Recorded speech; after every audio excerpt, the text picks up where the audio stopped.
திருச்சிற்றம்பலம். ஸ்ரீ பரஞ்சோதி முனிவர் அருளிய திருவிளையாடல் புராணம் பாகம் 314.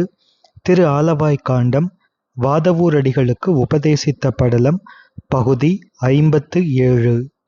சிவக்ஷேத்ராலய தாத்பரியங்களை சிந்தித்து கொண்டு வருகின்றோம்.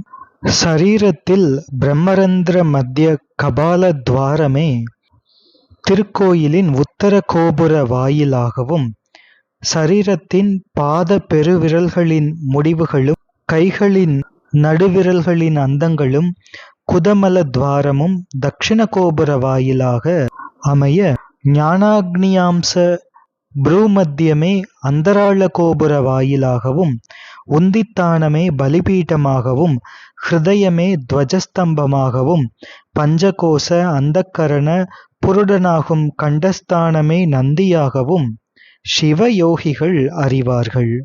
துவஜஸ்தம்பம் என்பது மூலஸ்தான தேவபிம்பத்துக்கு நேராக நிறுத்தப்பட்டிருக்கின்றது.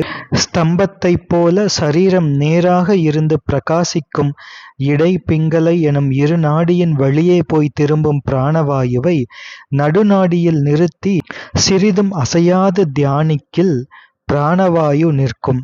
அது நிற்க மனமும், மனம் நிற்க ஐம்பொறிகளும், அவை நிற்க விஷயங்களும், அவை நிற்கவே பிரபஞ்சமும் தோன்றாது இருக்க, அப்போது பரமானந்த ஸ்வரூபமாகிய பரசிவம் தரிசனமாகும்.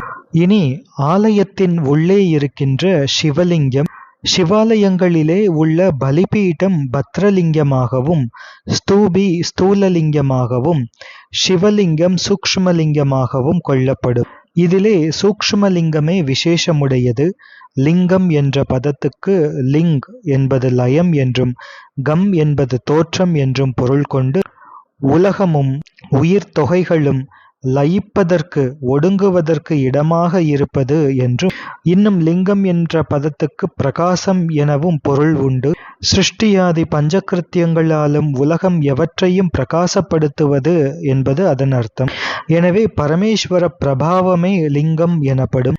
சிவலிங்கத்தின் அர்த்தங்கள் முதலியவற்றையெல்லாம் நாம் ஏற்கனவே பெரிய புராணம் திருவிளையாடல் புராணத்திலே மிக விரிவாக சிந்தித்திருக்கின்றோம்.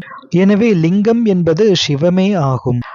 அந்த சிவம் ஆன்மாக்களின் பக்குவம் நோக்கி ஆன்மாக்களின் தியான பூஜா நிமித்தம் அங்கே பிரகாசித்து விளங்குகின்றது. அதன் ஸ்வரூபம் பிரணவ வடிவமாக காணப்படும். லிங்கத்திலே அகாரம் கண்டம், உகாரம் கோமுகம், மகாரம் வட்டம் எனவும், அகாரம் வாச்சியம் சிவம், உகாரவாச்சியம் சக்தி, மகாரவாச்சியம் பரம் எனவும், அகாரநாதம் உகாரம் விந்து, மகாரம் கலை எனவும், அதன் விருத்தம் ருத்ரபாகம், நடுவில் 8 மூலையாக இருப்பது விஷ்ணுபாகம், கீழ்ப்பகுதியின் அடி 4 கோணமாக இருப்பது பிரம்மபாகம் எனவும் விளங்கும்.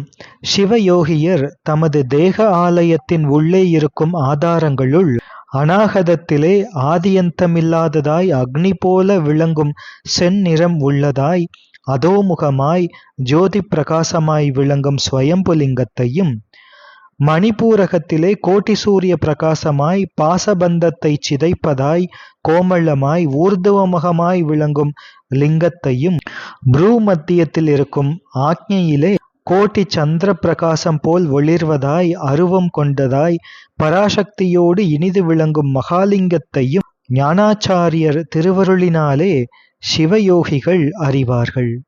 இனி ஆலயத்திலே தேவமூர்த்தங்கள் இருப்பது போல தேகத்திலேயும் இருக்கின்றார்கள். எப்படி என்றால், சரீரத்தின் வெளியே விராட், உள்ளே ஸ்வராட், மத்தியிலே சாம்ராட், ஸ்ரோத்ரத்தில் திக், துவக்குவிலே வாயு, சக்ஷுவிலே சூரியன், சிங்குவையிலே வருணதேவன், ஆக்ரானத்திலே பூமி தேவி, பாதத்திலே திருவிக்கிரமன், பாணியிலே இந்திரன், வாக்கிலே அக்னிதேவன், உபஸ்தத்திலே பிரஜாபதி, குதத்திலே மித்ரன், பிராணனிலே சூத்ரான்மா, அந்தக்கரணத்திலே ஹிரண்ய கர்ப்பன், மனத்திலே சந்திரன், புத்தியிலே தேவகுரு, அகங்காரத்திலே காலாக்னி ருத்ரர், சித்தத்திலே தேவதேவராகிய சிவபெருமான், ரோமங்களிலே பல தெய்வங்கள், எலும்புகளிலே பூத பிரேதாதிகள், தசையிலே பைசாசரும் ராட்சசரும், நரம்புகளிலே காந்தர்வர் முதலிய தேவகணங்கள், வலது கண்ணில் சூரியன், இடது கண்ணில் சந்திரன், கழுத்தின் புறத்திலே மாயனது கோர வடிவமும், உள்ளே அவரின் சாந்த வடிவமும், ஹிருதயத்தின் உள்ளே ருத்ரரின் சாந்த வடிவமும், வெளியிலே அவரது கோர வடிவமும், நாக்கின் நுனியிலே சரஸ்வதியும், அநாகதத்தில் லக்ஷ்மியும், மணிபூரகத்தில் பார்வதி தேவியாரும், பிந்து மத்தியில் ஜீவான்மா பொருந்தும் சூக்ஷ்ம ரூபமும், ஹிருதய நடுவிலே ஸ்தூல ரூபமும், இரண்டிற்கும் நடுவிலே அருவுருவ வடிவமும், நெற்றி நுனியில் மாயாசக்தியும், நெற்றி நடுவில் நாதரூப பராசக்தியும், ப்ரூமத்தியிலே பிந்து சக்தியும், மூலாதாரத்திலே சிவ சித் சக்தியும், பிரம்மரந்திரத்திலே சச்சித்தானந்த பரபிரம்மமும் இருக்கும். சிவ யோகிகள் முழங்கால் வரைக்குமுள்ள பிருத்திவிபாகத்தில் பிரம்மனையும், குதம் வரை இருக்கும் ஜலபாகத்தில் விஷ்ணுவையும், ஹிருதயாந்தமாக இருக்கின்ற அக்னிபாகத்தில் ருத்ரரையும், கண்டம் வரைக்கும் இருக்கின்ற வாயு பாகத்தில் மகேஸ்வரரையும், சிரம் வரைக்கும் இருக்கின்ற ஆகாய பாகத்தில் சதாசிவத்தையும், மிக அரிதான ஆத்மாவிலே பரசிவநாதனையும் தாரணை செய்வார்கள் சிவயோகிகள். ஆலயங்களிலே சிவலிங்கமும் அதற்கு நேரே பலிபீட்டமும் நந்தியும் இருக்கின்றன. அவைகளிலே சிவலிங்கம் பதி என்றும், நந்தி பசு என்றும், பலிபீட்டமே பாசம் எனவும் கொள்ளப்பட்டு, வேத ஆகமங்களில் பிரதிபாதிக்கப்படுகின்ற பதி பசு பாசம் என்னும் திரிபதார்த்தங்களே அவைகள் என்பது. அவை மூன்றும் நேராக விளங்குவதால் பதி எப்போது உண்டோ அப்போதே பசுபாசங்களும் இருக்கின்றன. மூன்றுமே அனாதி நித்தியம் என்பதும், அவைகள் வியாப்தி, வியாபிய, வியாபக பேதம் உடையன என்பதும் இன்னும் பிற சைவ சித்தாந்த உண்மைகளும் விளக்கப்படும். சிவாலயங்களிலே சிவமூர்த்தம் முதலிய வடிவங்களை, திருமேனிகளை சூழ்ந்து விளங்கும் வட்ட வடிவமாகிய திருவாசியை நோக்கும்போது அது பிரணவ ரூபமாக காணப்படும். அதனால் எல்லா உலகங்களும் எல்லா ஸ்ருதிகளும் பிரணவத்திலிருந்து தோன்றி ஒடுங்கும் என்பதும், பிரணவம் பிரம்மன் முதலான தேவர்களுக்கு பிறப்பிடமாய் சிவபெருமான் ஒருவருக்கே இருப்பிடமாய் உள்ளது என்றும், அனைத்து சமய பொருளாயிருப்பவரும் சிவபெருமானே என்பதும், அப்பிரணவத்திற்கு மேலாகிய பேரறிவு ஒருவர்க்கு விளங்குமாயின் அவர் அப்பொழுதே பரமுக்தியை அடைவார் என்கின்ற உண்மைகளெல்லாம் விளக்கப்படும். எனவே சிவாலயங்களில் திரு அலகு இடுதல், திரு மெழுக்கு இடுதல், திருவிளக்கு இடுதல், விதானம் கட்டுதல், மாலை சாத்துதல் முதலானவைகள் சிவ புண்ணியங்கள், பதி புண்ணியங்கள் எனவும், இதனை செய்தவர்கள் சிவஞான வாயிலாக வீடு அடைவார்கள் என்றும் சிவாகமாதி நூல்கள் செப்புகின்றன. இந்த திரு அலகு இடுதல், திரு மெழுக்கு இடுதல் முதலியவற்றை சிவாலயங்களிலே செய்வது போன்று தேகத்திலேயும் வைத்து எம்பெருமான் திருவருளினாலே செய்ய வேண்டும். அது எப்படி என்றால், திரு அலகு இடுதல், இது திருக்கோயில்களிலே இருக்கின்ற குப்பைகளை நீக்கி தூய்மைப்படுத்துகின்ற திருப்பணி. அதற்கு திரு அலகு இடுதல் என்று பெயர். தேகம் என்கின்ற ஆலயத்தை பொறுத்தவர் காமம், வெகுளி, பொய் என்பவை குப்பைகள். 96 தத்துவங்களும் குப்பைகள். இவைகளை களைந்து நீக்கி பரிசுத்தமாய் விளங்குவதே திரு அலகிடல் என்கின்ற சிவபுண்ணிய செயல் குறிக்கின்றது. அதே போன்று திருமெழுக்கு இடுதல். திருமெழுக்கு இடுதல் என்பது நாம் ஏற்கனவே பார்த்தோம், திருக்கோயிலில் செய்ய வேண்டிய திருப்பணிகள் என்று. அதிலே திருமெழுக்கு இடுதல் என்பது திருக்கோயிலின் தரை தளத்தை நன்றாக நீரினாலே சுத்தம் செய்து சாணம் கொண்டு சுத்தம் செய்வது. இது தேகம் என்கின்ற ஆலயத்தை பொறுத்தவரை கோபம் முதலிய செத்தைகளை ஒருங்கே நீக்கி வினை கடந்த தத்துவ ஞானம் என்கின்ற நல்ல சாணத்தை கொண்டு அதனை அன்பு என்னும் ஜலத்தோடு கலந்து மெழுகினால் மணாலயத்தில் சிவலிங்கம் தோற்றப் பெற்று முக்தியடைவார்கள். இனி ஆலயத்திலே திருவிளக்கு இடுதல், விதானம் கட்டுதல். தேகம் என்கின்ற ஆலயத்தை பொறுத்தவரை மனம் என்னும் தகழியிலே அறிவு என்கின்ற நெய்யை நிறைத்து, உயிர் என்னும் திரியிலே பிராணன் என்னும் காற்றை நிறுத்தி, ஆணவத் துன்பம் என்ற இருள் நீங்க சிவஞானம் எனும் தூண்டா விளக்கை ஏற்றினவர்களும் சத்தியம் என்கின்ற விதானம் கட்டினவர்களும் மோட்சம் அடைவார்கள். உடம்பெனும் மனையகத்து முதலான தேவார திருவாக்குகளும் இவற்றை உணர்த்துகின்றன. இனி திரைச்சீலை. சிவ சந்நிதானத்திலே மறைவாக இடப்படும் திரைச்சீலையினாலே மாயமாகிய திரையே சிவத்தை அறியவொட்டாமல் மறைத்திருக்கின்றது என்பதை உணர்ந்து அதனை அவரது திருவருள் என்கின்ற கத்தியினாலே கீறி ஞான கண் கொண்டு உள்ளபடி தரிசித்தவர்கள் சிவகதி அடைவார்கள் என்பது திரைச்சீலையின் மகத்துவம். எனவே இத்தகைய உண்மைகளினால் சிவாலயங்களை சிவபெருமானாகவே நினைத்து வழிபட வேண்டும். சிவாலயம், பூஜை முதலியவற்றை இகழக்கூடாது. இவைகளை இகழ்ந்தால் கடும் நரகம் கிட்டும் என்றெல்லாம் சொல்லப்படுகின்றது. சிவாலயங்களிலே நித்தியம், நித்தியாங்கம், நைமித்திகம், நைமித்திகாங்கம், காமிகம், காமியாங்கம் என்று இப்படிப்பட்ட அங்கங்களினாலே நடத்தப்படும். அதிலே மகோத்சவங்கள் என்பவை மிகச் சிறப்பு வாய்ந்தவை. மகோத்சவ தரிசனம் செய்பவர்கள் ஆலயங்களை அடைந்தவுடனே பிரதட்சிணம், நமஸ்காரம் என்பன செய்தல் வேண்டும். பிரதட்சிணம் என்பதன் உண்மை என்பது சிவ வியாபகம் ஆத்மாவிலே விளங்குதலுக்காக செய்யப்படுவது. நமஸ்காரம் என்பதன் தாற்பயம் தத்போதம் என்னும் அதிகாரத்தை நடாத்தும் பிரம்ம விஷ்ணுக்களாலே சூக்ஷ்ம ஞான கிரியைகளை நீங்கி பரமபதியாகிய சிவபெருமானது அடிமையாய் நின்று அவரோடு அத்வைதமுற்று நிற்பதை குறிப்பது நமஸ்காரம். சரியை கிரியை அனுஷ்டிப்பவர்கள் சிவபெருமானை பகிர்முக வடிவத்தில் கண்டு வணங்குவார்கள். யோகிகள் ஹிருதய கமலத்திலே காண்பார்கள். மெய்ப்பொருள் உணர்ந்த ஞானிகள் எங்கும் சிவமாக கண்டு ஆனந்தம் அடைவார்கள். இதன் உண்மை தத்துவ ரூபம், தத்துவ தரிசனம், தத்துவ சுத்தி, ஆத்மரூபம், ஆத்ம தரிசனம், ஆத்ம சுத்தி என்பவைகளை செய்து சிவரூப உண்மையை தெளிந்து அதனை சத்தியம் என கொண்டு கேவல சகல அவஸ்தைகளிலும் அவை நீங்க விளங்கும் அகம் பிரம்ம ஞானத்திலும் பொருந்தாமல் பரம ஞானாச்சாரிய மூர்த்திகளது அனுக்கிரக ஞானத்தினாலே தற்போதமெல்லாம் அடங்கப் பெற்று தன் செயலெல்லாம் அவரது அனுக்கிரக ஞான சக்தியின் செயலாய் ஹரிதற்கரிய பரமானந்தத்தை எவ்விடத்தும் கண்டு அனுபவிப்பதே சிவ தரிசனம் ஆகும்.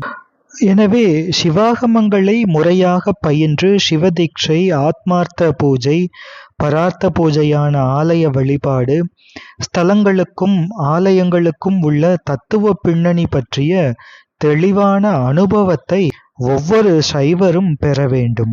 அப்படி மேலான சிவயோக நெறி நின்று ஜீவனுக்குள்ளே சிவமனம் பூக்கச் செய்து கொள்ள வேண்டும். ஒவ்வொரு ஸ்தலமும் தன் அளவிலே தன் நிலையில் ஒரு முழுமையான பிரபஞ்சமே. அதிலும் பாடல் பெற்ற ஸ்தலங்களின் பெருமைக்கு அளவே இல்லை. ஒரு ஸ்தலம் பிருத்திவி தத்துவ தொடர்பு உடையதாக இருந்தாலும் சிவத்தத்துவ தொடர்பு உடையதாகவும் தத்துவங்களுக்கு அப்பாற்பட்டதாகவும் எவ்வாறு விளங்குகின்றது? தோற்றம், ஒடுக்கம் எனும் கால கதிகளுக்கு உட்படுவதாக இருந்தும் ஒரு தலம் தோற்றமும் ஒடுக்கமும் நீத்த காலாதீத பெருநிலைக்கு உரியதாக விளங்குகின்றது. பிரம்மபுரம் என்கின்ற சீர்காழி திருத்தலத்தை பல்வேறு நிலைகளிலே கண்டு உணர்ந்து சிவானுபவத்தில் திளைத்து மாறிலா மலர்ச்சியில் திகழ்ந்து பதிகங்கள் அருளிய திரு ஞானசம்பந்த பெருமானின் திருவாக்குகள் இவைகளையெல்லாம் உணர்த்துவதை நாம் பார்க்கின்றோம். பிரம்மபுரம் என்கின்ற அந்த சீர்காழி திருத்தலத்தை மட்டும் எடுத்துக்கொண்டாலே இந்த பிரம்மபுரம் என்பது காலாதீதமான பெருநிலையை அடையச் செய்வதாகிய யோக மூலஸ்தானமாக விளங்குகின்றது. மூலாதார ஸ்தானத்தையும் பிரம்மரந்திர ஸ்தானத்தையும் தன் அமைப்பால் வெளிப்படுத்தி காட்டும் காலாதீத ஸ்தலமாக விளங்குகின்றது.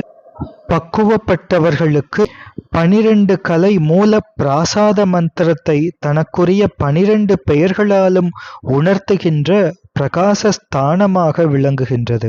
ஆத்மார்த்த சிவ பூஜைக்கு ஒருவரை தகுதி உடையதாக ஆக்கும் பூதசுத்தி, ஆன்மசுத்தி முதலான தூய்மை நிலைகளை தன் 12 மந்திர பெயர்களாலும் யோக சாதகர்க்கு அளிக்கும் தலமாக விளங்குகின்றது. சிதம்பரத்தை போன்று ஹிருதயஸ்தானமாகவும் பொலிவுற்று இருக்கின்றது.